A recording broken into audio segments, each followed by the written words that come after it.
Assalamualaikum warahmatullahi wabarakatuh. Bertemu kembali dengan saya ya anak-anak. Kali ini kita masih akan melanjutkan tentang kasus-kasus pelanggaran hak dan pengingkaran kewajiban warga negara. Bagaimana kabar kalian? Semoga tetap sehat walaupun kita masih berada di rumah karena memang kondisi belum memungkinkan untuk kita bertatap muka ya. Baiklah anak-anak, kali ini subbab yang akan kita bahas tentang penanganan pelanggaran hak dan pengingkaran kewajiban warga negara. Bagaimanakah upaya pemerintah dalam penanganan kasus pelanggaran hak dan pengingkaran kewajiban warga negara?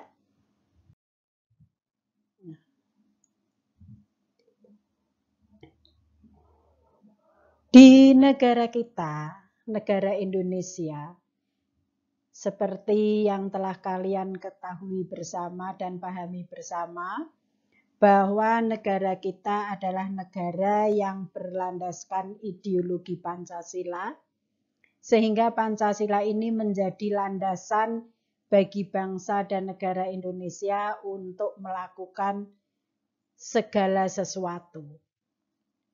Termasuk di dalamnya Pancasila ini yang terdiri dari 5 sila juga mengajarkan kepada kita semuanya di dalam melaksanakan hak dan kewajiban asasi manusia juga harus ada keseimbangan. Kita tidak lebih mengutamakan hak, mengesampingkan kewajiban atau sebaliknya, namun antara hak dan kewajiban ini hendaknya bisa berjalan bersama, bisa kita dapatkan secara seimbang. Tuhan Yang Maha Esa adalah pencipta alam semesta dan seluruh isinya. Di mana Tuhan menciptakan seluruh alam semesta ini, termasuk kita sebagai manusia, adalah makhluk Tuhan yang mendapatkan anugerahnya berupa kehidupan, kebebasan, dan kita bisa memiliki berbagai macam harta milik kita pribadi. Sedangkan kedudukan kita sebagai manusia selain memiliki hak, kita juga memiliki kewajiban hidup. Nah, apa kewajiban hidup manusia?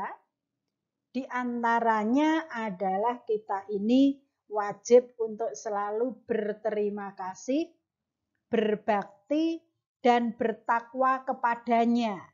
Ya, di sini yang saya maksudkan adalah bertakwa kepada Tuhan Yang Maha Esa. Tentu saja sesuai dengan agama kita, sesuai dengan keyakinan kita. Kemudian kita juga punya kewajiban untuk mencintai sesama manusia. Sesuai dengan sila kedua, kemanusiaan yang adil dan beradab. Hendaknya kita ini mencintai sesama manusia dan kita bisa saling menghargai, memelihara dan menghargai hak hidup, hak kemerdekaan, dan hak memiliki sesuatu yang ada pada setiap manusia. Serta kita itu sebagai manusia juga punya kewajiban untuk memiliki kesadaran guna melaksanakan hukum yang berlaku di negara kita. Jadi salah satu kewajiban kita sebagai manusia yang hidup di Indonesia yang berlandaskan ideologi Pancasila bahwa kita ini sebagai anggota masyarakat, sebagai anggota warga negara, untuk bisa berbuat, untuk bisa bertindak sesuai dengan aturan-aturan hukum atau norma-norma yang berlaku di lingkungan masyarakat. Kemudian, bagaimana upaya pencegahan yang bisa dilakukan oleh kita di dalam upaya melaksanakan hak dan kewajiban kita? Upaya pencegahan terjadinya pelanggaran hak dan pengingkaran kewajiban, di antaranya yang pertama adalah dengan melaksanakan supremasi hukum dan penegakan demokrasi. Aturan-aturan hukum yang berlaku di negara Indonesia ini harus dilaksanakan sesuai dengan perundang-undangan yang berlaku.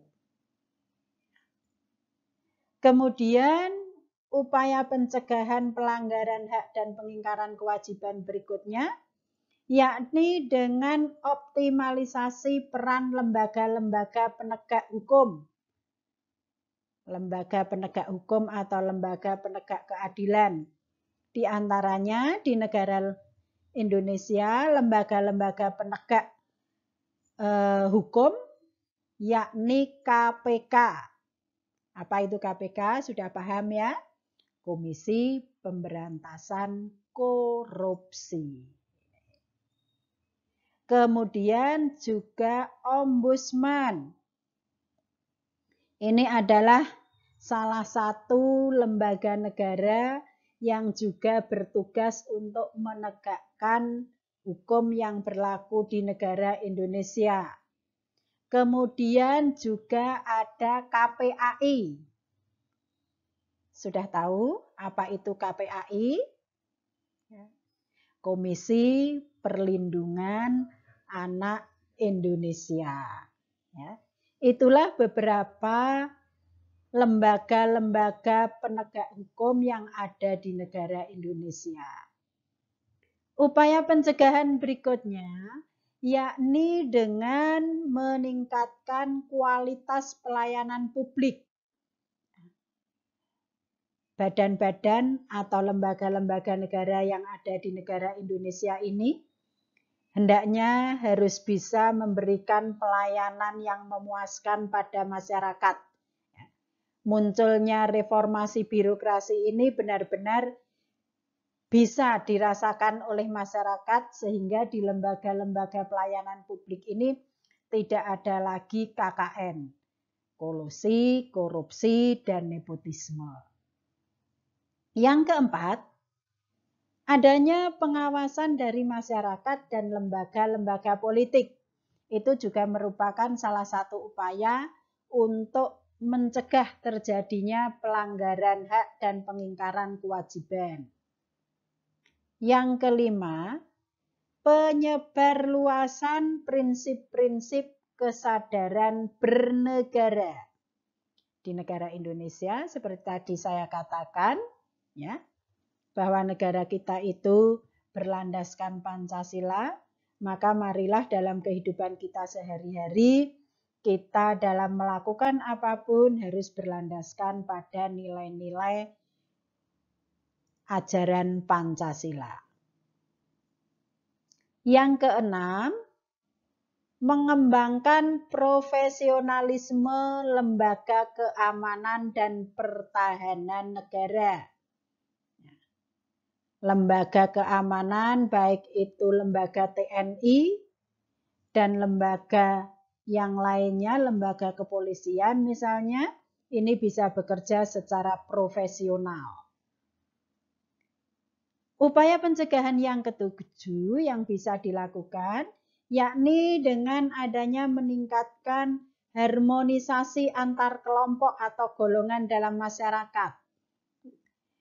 Kita tahu, kita paham bahwa masyarakat Indonesia itu adalah masyarakat yang majemuk, masyarakat yang beraneka ragam, marilah kita untuk bisa tetap menjalin persatuan walaupun kita itu masyarakat Indonesia ini memiliki beberapa suku bangsa, memiliki adat istiadat yang berbeda, tetapi hal ini hendaknya justru bisa memperkuat persatuan dan kesatuan bangsa.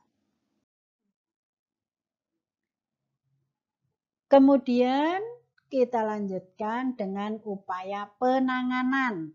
Kalau tadi upaya pencegahan tentunya agar tidak terjadi pelanggaran hak dan pengingkaran. Lalu bila mana pelanggaran hak dan pengingkaran kewajiban ini tetap terjadi di lingkungan masyarakat kita, apa yang bisa kita lakukan? Upaya penanganan yang bisa dilakukan apabila terjadi pelanggaran hak dan pengingkaran kewajiban, ini bisa dilakukan oleh beberapa lembaga penegak hukum yang ada di Indonesia. Contohnya adalah lembaga kepolisian. Lembaga kepolisian ini bertugas untuk menegakkan hukum di lingkungan masyarakat sipil, masyarakat seperti kita.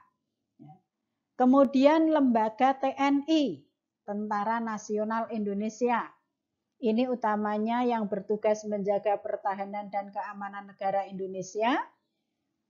Lembaga ini pun juga punya tugas untuk menegakkan hukum, terutama bagi para anggota militer, anggota TNI itu sendiri.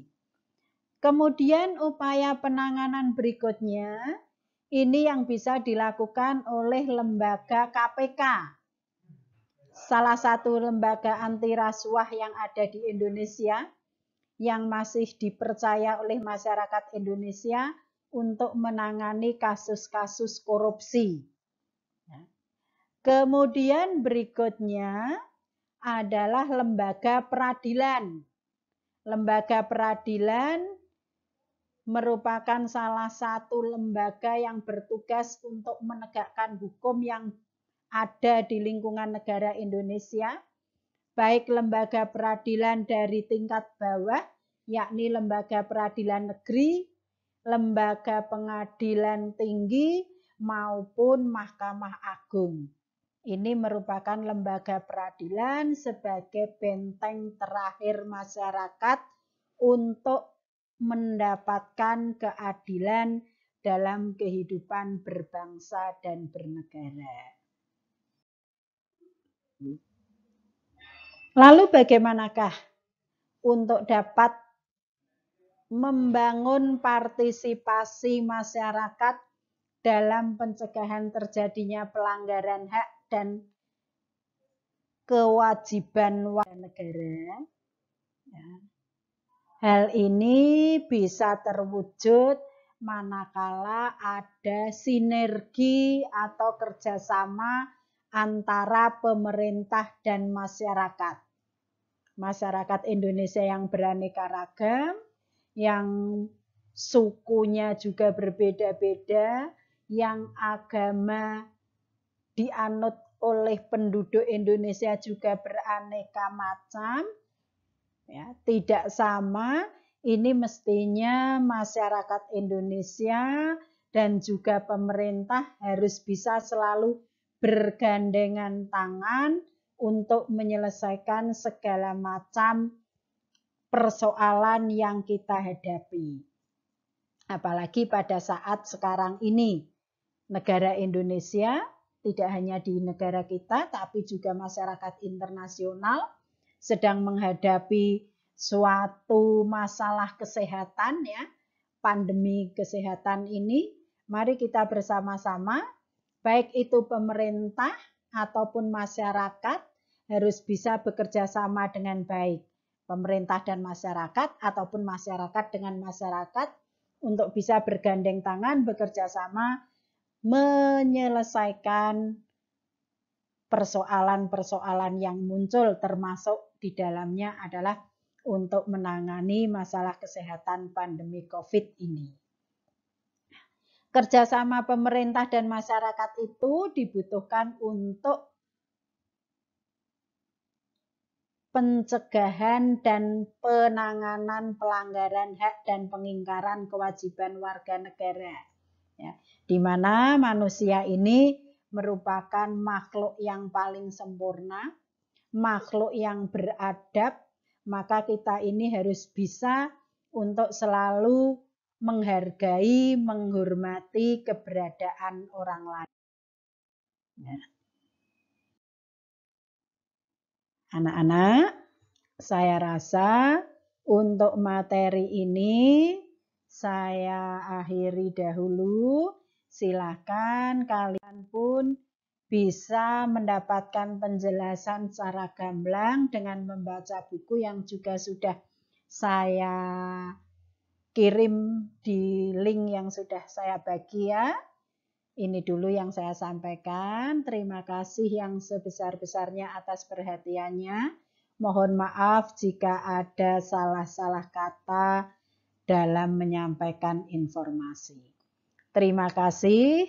Saya akhiri. Wassalamualaikum warahmatullahi wabarakatuh.